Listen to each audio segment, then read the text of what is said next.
This is Steve Walker, and on behalf of the Board of Education and the administrative leadership of the Sullivan West Central School District, it's my pleasure to present to you our proposed budget for the 2020-2021 school year. And as always, we begin our budget process and our planning in thinking through what guides our decision-making, and the idea that our budget reflects our values as well as dollars and cents and financial decisions related to that essential question of what kind of educational experience do we envision for the children of our communities. Our goal has been and will always be to educate the whole child, supporting every aspect of a child's experience, not only in the classroom, but on the field of play, on the stage, in terms of their musical opportunities, as well as their opportunities to access high-quality social and emotional learning and supports. We want to make sure that we're developing our students as creative, critical thinkers, collaborative communicators, and leaders. And as always, we need to make sure we're balancing our goal for educational excellence with the funding that's available, particularly in these uncertain times. The four themes that have emerged through this year's budget process are that our goal is to engage students both in and out of the classroom in developing them as high-quality young people and as leaders in our community, providing social and emotional learning and supports for all of our students, ensuring that all students have access to high-quality technology to enhance their learning, and to enrich student access to challenging coursework and electives. Our proposed plans for the 2020-2021 school year include adding new high school courses and electives, continuing our work with the ruler social and emotional learning approach at both schools, creating for the first time a 7th and 8th grade team approach to support our middle school learners as they enter the high school, facilities improvements at both the elementary school and the high school, continued support for our instructional facilitators who provide ongoing high-quality professional development and supports to all of our teachers at both schools, and increasing our technology options and resources for our students at both schools. To get into a bit more detail, you'll see that we've proposed to create a number of new high-quality and challenging electives for our students at the high school, including such important and topical work, including cybersecurity, natural resources, which is our first agriculture course at the high school, a new advanced placement course called AP Seminar, social justice, and for the first time, our new high-level math elective, college linear algebra, as well as a full-year pre-calculus course for our math students at the high school. We also plan to introduce a 7th and 8th grade teams approach for all 7th and 8th graders at the high school, where they'll have one teacher per subject for each grade level, a focus on what are truly middle school level instructional practices, and we know that young adolescents are very different in how they learn and how they access school than high school students are, and so we want to make sure that we are treating and supporting our middle school learners, our 7th and 8th graders, differently. We'll be providing social and emotional supports to them through a dedicated social worker and the ruler social and emotional learning approach, making sure that there's high-quality parent communication through team meetings,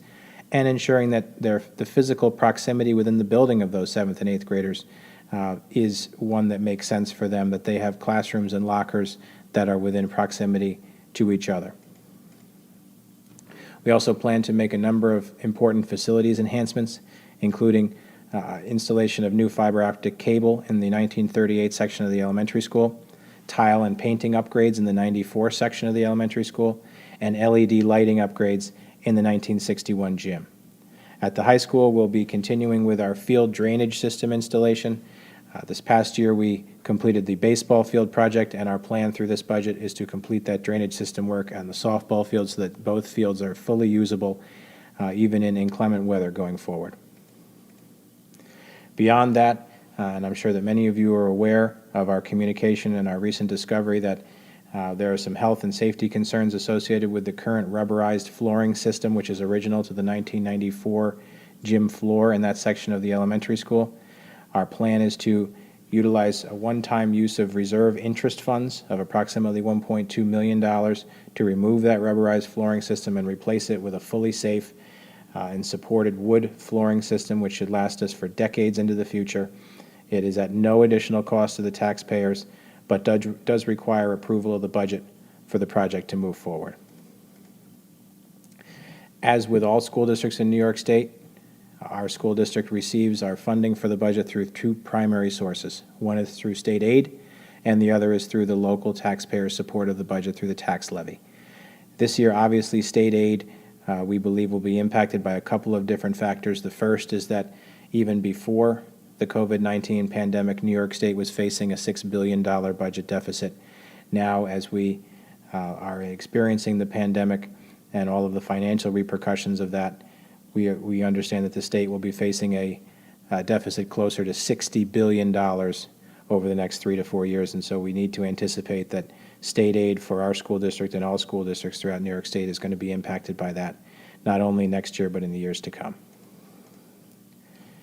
This certainly creates an uncertain financial forecast that is truly unprecedented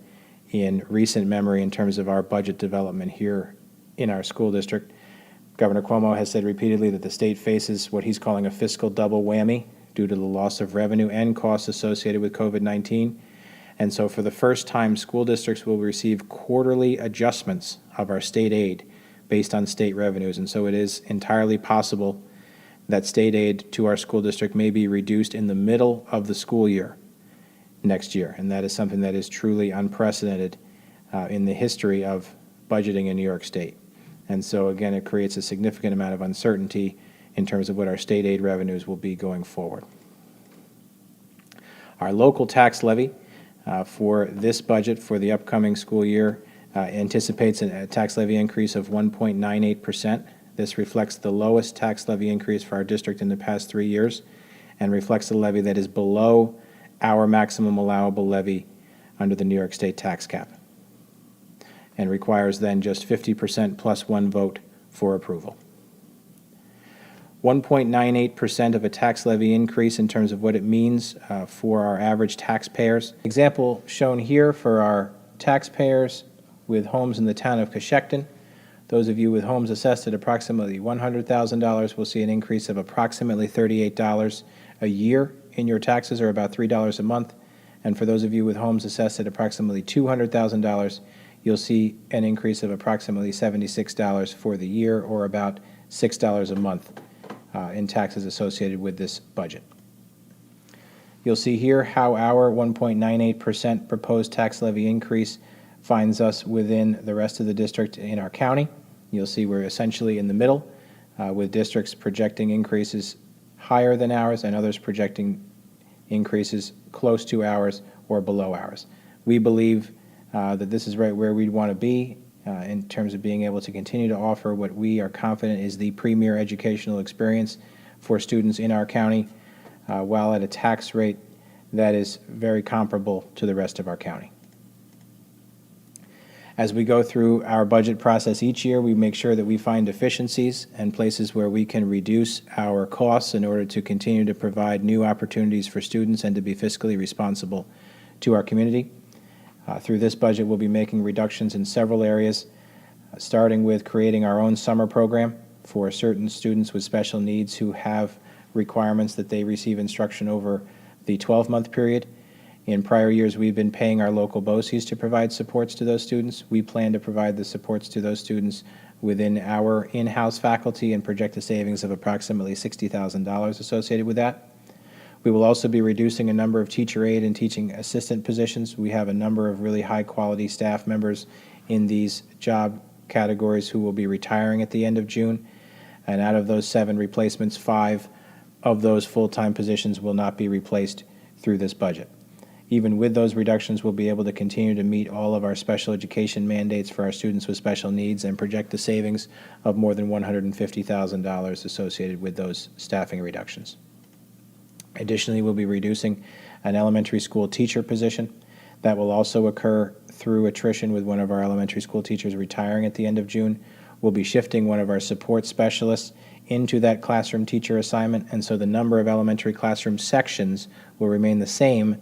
for next year as it is for this year, and we project a savings of about $95,000 associated with that staffing reduction.